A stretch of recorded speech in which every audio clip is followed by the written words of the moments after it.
As for our common defense, we reject as false the choice between our safety and our ideals. Our founding fathers,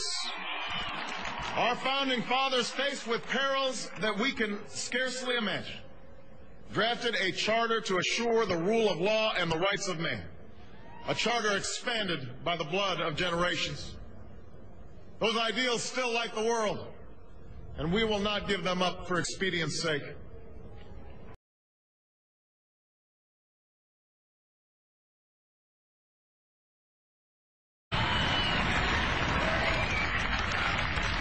Recall that earlier generations faced down fascism and communism not just with missiles and tanks, but with the sturdy alliances and enduring convictions. They understood that our power alone cannot protect us, nor does it entitle us to do as we please. Instead, they knew that our power grows through its prudent use. Our security emanates from the justness of our cause, the force of our example, the tempering qualities of humility and restraint. We will not apologize for our way of life, nor will we waver in its defense. And for those who seek to advance their aims by inducing terror and slaughtering innocents, we say to you now that our spirit is stronger and cannot be broken. You cannot outlast us, and we will defeat you.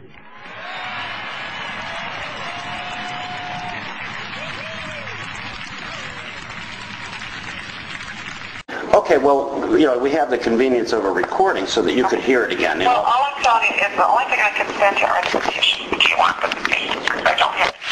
Well, we're going to need to find out what's going on, because I'd like, please, if you would, Ms. Westover, to lend us the patience to listen carefully here, okay?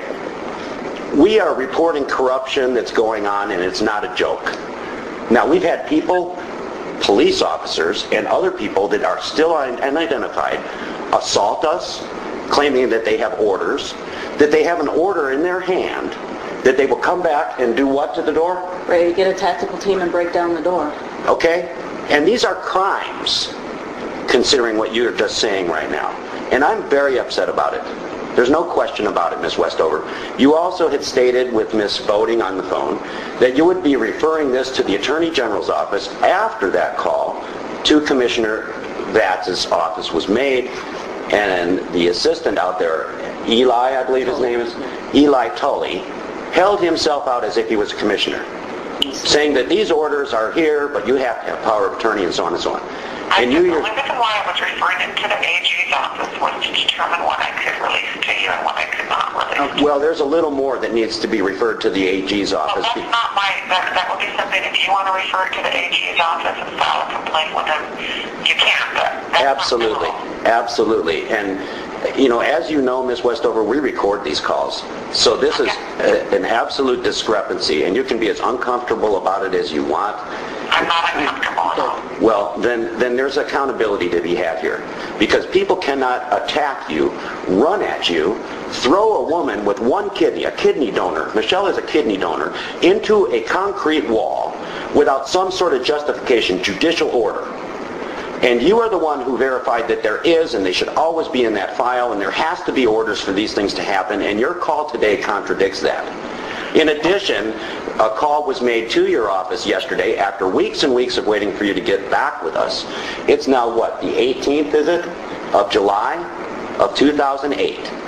And we're talking to somebody who is an attorney, right? You are an attorney? Because that's what other people say. I am an attorney. Okay, and we're waiting for 2 weeks for you to verify whether or not the power of attorney provided you for Ms. Stone is valid. And prior to this, you're asking for an address so that you can mail us these orders. And today you want to play a game that the file only has a petition in it, which is what we told you in the beginning. And I said, if there are orders in the file. I never said that there were orders. Okay, well, we have a problem, Ms. Westover, because Magellan Health Services and the Department of Health Services in the state of Arizona is stating that they have orders, and they can't have done these things and damaged and assaulted people, ambushed and attacked them without such a thing. And you're trying to tell us today that they do not exist. Is that correct? Do you have a person at Magellan that I can talk to? I'm not going to refer anybody to anybody at Magellan, because those people endanger human life. then. Well, if they have an order, I'd like to see it, because I have the file in front of me. Well, the police in Peoria, Arizona claim that they do, and you can talk to Police Chief Ratcliffe. We've recorded him. Okay. Okay, and then you can talk to Sergeant McCulley. Do you have a number for Police Chief Ratcliffe? I think you can find it. It's a government office in Peoria. Yes, you can dial 623-773-8311. Can you repeat that, please? 623-773-8311. Okay. Okay, and Miss Westover, Police Chief Ratcliffe. Police Chief Ratcliffe and Sergeant Scott McCulley and Lieutenant Collier, whose name is all over this petition, and another individual that you're going to become very familiar with, because this will be subpoenaed, there will be a complaint, and there will be a lawsuit. I guarantee you. It's horrible. And you will be subpoenaed because of the involvement so far. And I'm not joking around. Get subpoenaed, that's fine. I don't... That's right. And there's going to be so much contradiction. But the point I have here is that you were asking for an address to mail these orders. Nothing else. No, I said the document. Okay, well, that's what you want to claim that you said. Okay, under oath, it'll be a different story. I'm sure of it. You won't recall. That's the game that gets played. Well, if I said orders, it was because I was assuming that there were orders. Well, this is not a matter to assume anything. People have been assaulted and attacked by police officers abusing their authority under color of law. Mr. Carr, I'm going to terminate this conversation. And for what reason? Because I don't appreciate the tone that you are using with me. Well, you don't appreciate that somebody's blood pressure goes through the roof every time that you have to encounter somebody in the city of Peoria that is corrupt. Well, I understand how frustrated you are. I'm trying to help you. Tell me how frustrated I am, Miss Westover, if you understand it. Well, on a scale of 1 to 10, I'd probably put you at 100. Okay, that's very good, and that's very crass. Now, what are you intending to do about it as a public servant, knowing these things have occurred? Well, right now, because you've given me somebody that supposedly says they have an order, I intend to call them.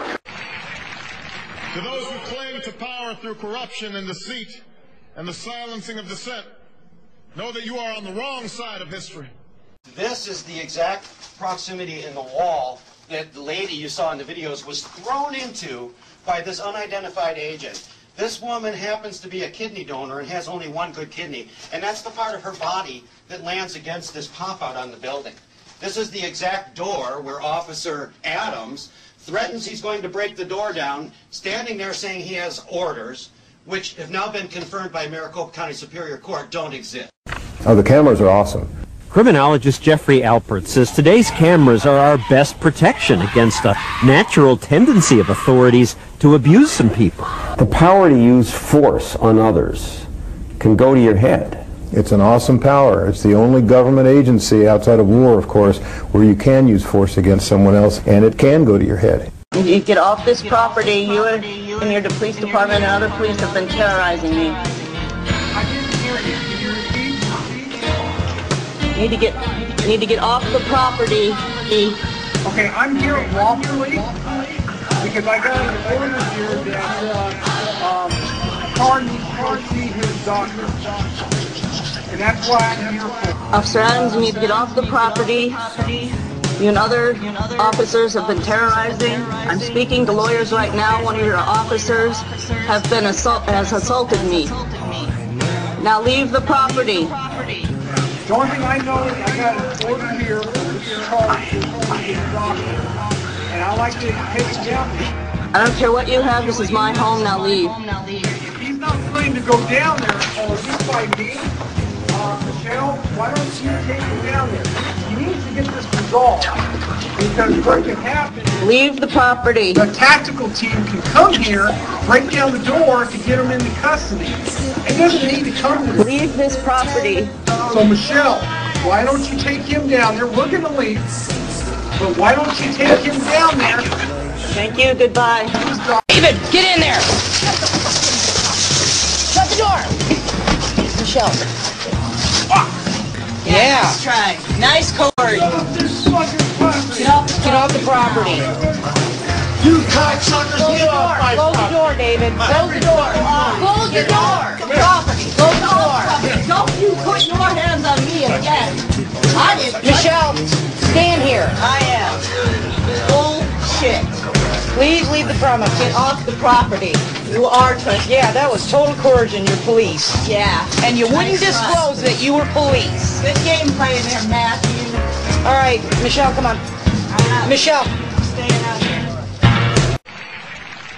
To those who claim to power through corruption and deceit and the silencing of dissent, know that you are on the wrong side of history.